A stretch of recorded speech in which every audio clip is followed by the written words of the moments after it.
bagaimana konflik ini terus berkembang, dan terakhir kita melihat bagaimana dinamika konstelasi yang terjadi antara Amerika, Israel, dan Iran, yang tentunya ini akan berdampak terhadap stabilitas ekonomi dunia, termasuk juga tentunya stabilitas keamanan dunia.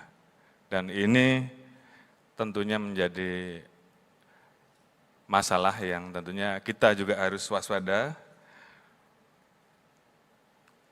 Ini akan berdampak kepada situasi di dalam negeri. Tentunya momentum Ramadan ini menjadi forum silaturahmi, menjadi warna tersendiri bagi kita dalam melaksanakan interaksi. Jadi tidak hanya di lapangan, tapi juga bagaimana kita berinteraksi di bulan Ramadan dengan tema yang tidak berbeda, namun dengan sentuhan-sentuhan dan bentuk kegiatan yang tentunya mendukung dan menghormati bulan suci Ramadan ini. Yang saya hormati Bapak-Bapak dan Ibu-Ibu sekalian, rekan-rekan buruh, tentunya dalam kesempatan ini saya selalu mengingatkan bahwa kita semua saat ini sedang menghadapi situasi global yang dinamikanya semakin kompleks. Terjadinya peningkatan ketegangan yang saat ini terus terjadi, dan kita tentunya semuanya mengikuti bagaimana konflik ini terus berkembang, dan terakhir kita melihat bagaimana dinamika konstelasi yang terjadi antara Amerika, Israel, dan Iran, yang tentunya ini akan berdampak terhadap stabilitas ekonomi dunia, termasuk juga tentunya stabilitas keamanan dunia. Dan ini tentunya menjadi masalah yang tentunya kita juga harus waspada. Ini akan berdampak kepada situasi di dalam negeri.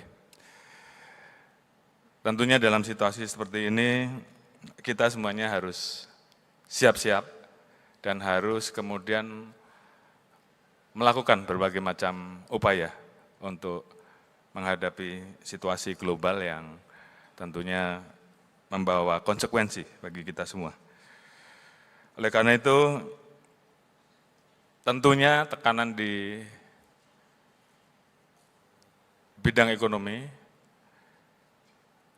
ditambah juga adanya perkembangan teknologi, ini juga tentunya berdampak kepada sektor-sektor yang terkait dengan ketenagakerjaan. Hubungan industrial juga tentunya menjadi terganggu karena dampak dari situasi global yang kemudian juga berdampak kepada situasi yang ada di dalam negeri. Dan ini yang tentunya menjadi pekerjaan besar yang harus kita hadapi bersama. Negara, teman-teman yang bergerak di bidang usaha, dan teman-teman yang bergerak di bidang tenaga kerja, yang tentunya diwakili oleh seluruh keluarga besar buruh. Dalam kondisi seperti ini tentunya kita tetap harus waspada, namun di satu sisi bagaimana kemudian kita mencari solusi-solusi untuk kemudian kita semuanya bisa survive menghadapi situasi dan konstelasi yang kemudian berdampak ke segala sektor. Oleh karena itu tentunya peran dari rekan-rekan buruh, bagaimana kita terus bekerja sama untuk di satu sisi kita mencarikan solusi terkait dengan dampaknya terhadap situasi industri di dalam negeri, namun di sisi lain kita juga terus harus membangun dan menciptakan iklim yang kondusif, sehingga ini juga kemudian memberikan ruang atau membuat investasi, baik itu PMA maupun PMDN, itu kemudian bisa bertumbuh di dalam negeri. Karena kita memiliki persaingan global, antar negara juga melakukan hal yang sama, bagaimana menarik investasi, bagaimana menarik hilirisasi, bagaimana menarik industrialisasi di negaranya masing-masing, dan kita semua bersaing untuk itu. Oleh karena itu tentunya di satu sisi rekan-rekan tentunya harus terus memperjuangkan apa yang menjadi hak-hak buruh, namun di sisi lain kita juga harus menunjukkan kepada dunia, menunjukkan kepada situasi terkait dengan iklim investasi agar itu pun juga bisa bertumbuh, dan ini menjadi kewajiban kita bersama. Pemerintah tentunya juga terus mendorong dengan berbagai macam programnya, di dalam program Astacita, di dalam program Terbaik Cepat, maupun di dalam program-program yang prioritas nasional. Beberapa program hilirisasi yang tentunya saat ini sedang didorong,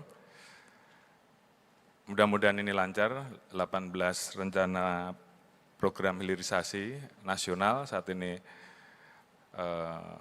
harus segera dimulai dan dilaksanakan, dan pemerintah sedang konsen terkait dengan hal ini.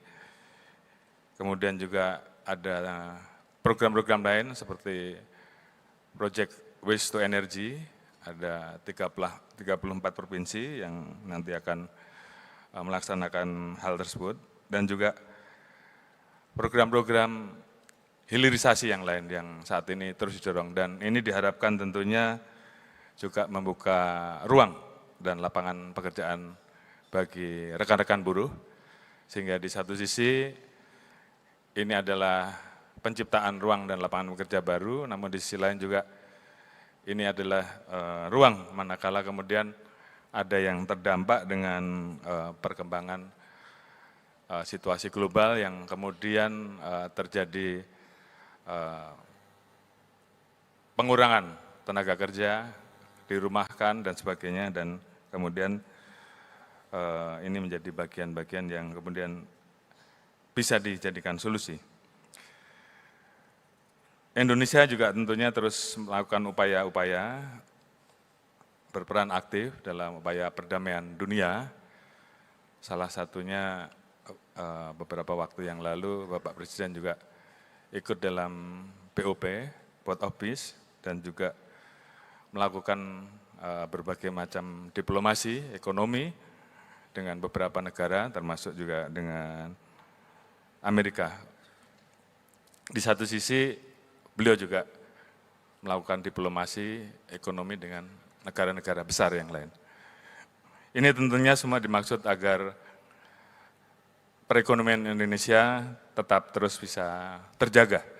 Alhamdulillah saat ini ekonomi kita masih bertahan di angka 5,11, dan mudah-mudahan ini bisa kita jaga dan kita tingkatkan di tengah situasi global yang ada, dan tentunya ini butuh kerja keras kita bersama.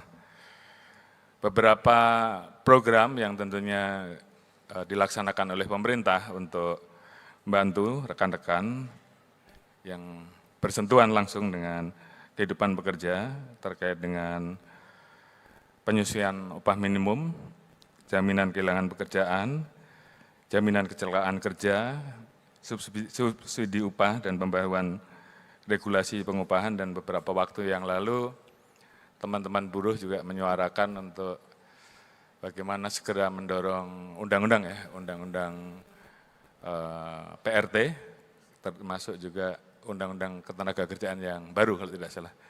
Dan mudah-mudahan ini juga berjalan dengan lancar, dan juga undang-undang lain yang semuanya memberikan perlindungan terhadap rekan-rekan buruh